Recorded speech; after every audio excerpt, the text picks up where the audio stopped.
telling us that 26 people have been killed. Now, the names of those who have been killed are not being released at this time, but the age ranges from 5 years old to 70 years old. As a state, we are dealing with the largest mass shooting in our state's history. The tragedy, of course, is worsened by the fact that it occurred in a church, a place of worship.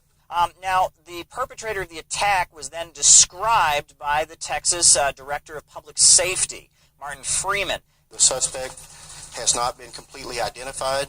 We believe he's a young white male, maybe in his early 20s. He was dressed in all black tactical type gear and was wearing a ballistic vest. That suspect crossed the street to the church, exited his vehicle, and began firing at the church. That suspect then moved to the right side of the church and continued to fire. That suspect entered the church and continued to fire. As he exited the church, a local resident grabbed his rifle and engaged that suspect. The suspect dropped his rifle, which was a Ruger AR assault-type rifle, and fled from the church. Our local citizen pursued the suspect at that time. Now, the identity of the suspect, who is no longer alive, has not been released. The perpetrator of the crime remains unknown.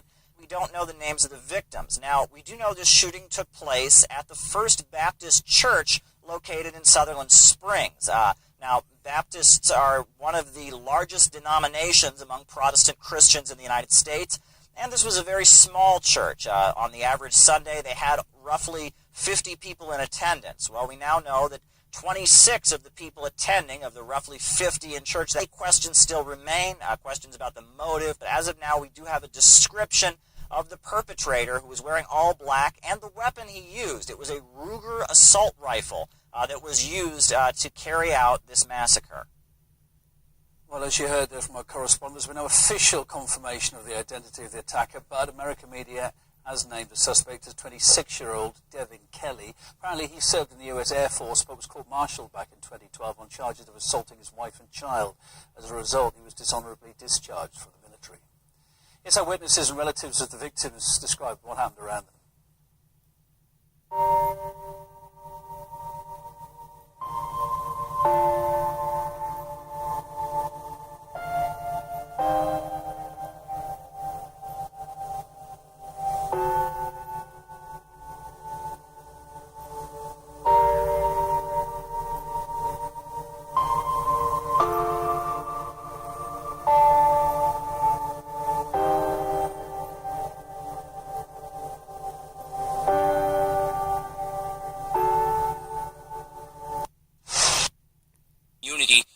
Stop to it. With me here right now is Johnny Langendorf. He was driving past the church when he saw the shooting. And Johnny, can you tell me what happened next? No, I pulled up to the intersection where the shooting happened, and I saw two men exchanging gunfire, the other being a citizen of the community. And the shooter of the church had taken off, fled in his vehicle, and the other gentleman came and he said we needed to pursue him, that he just shot up the church. And so that's what I did. I just acted and got him off the road. And okay. All right, Johnny, it sounds like we may be having a little bit of a technical difficulty. I'm going to try to switch mics here. All right, Johnny, so could you tell me again, you said that you heard you saw the two men exchanging gunfire, and then one of the men, someone you recognized, jumped in the car? No, I didn't know him at all. I didn't recognize him.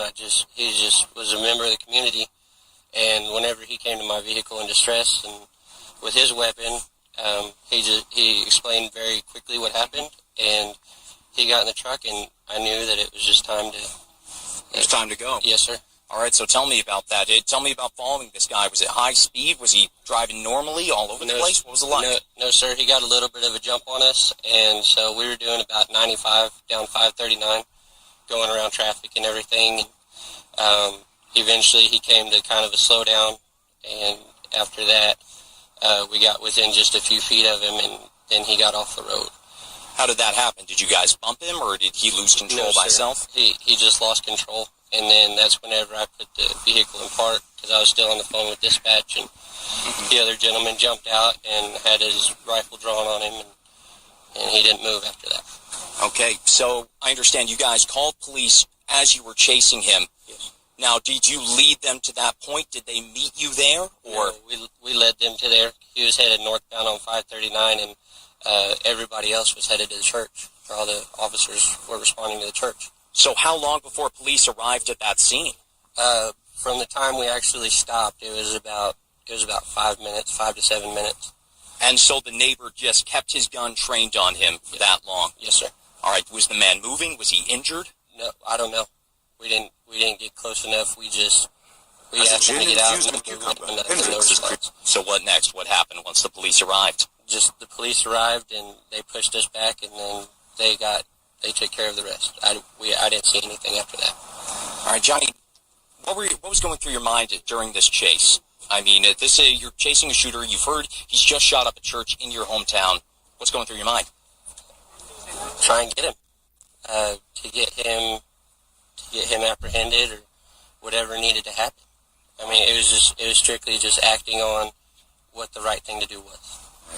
Thank you very much, Johnny Langendorf. Again, this is Johnny Langendorf. He pursued after the shooter in his truck once he saw the shooter and a neighbor exchanging gunfire.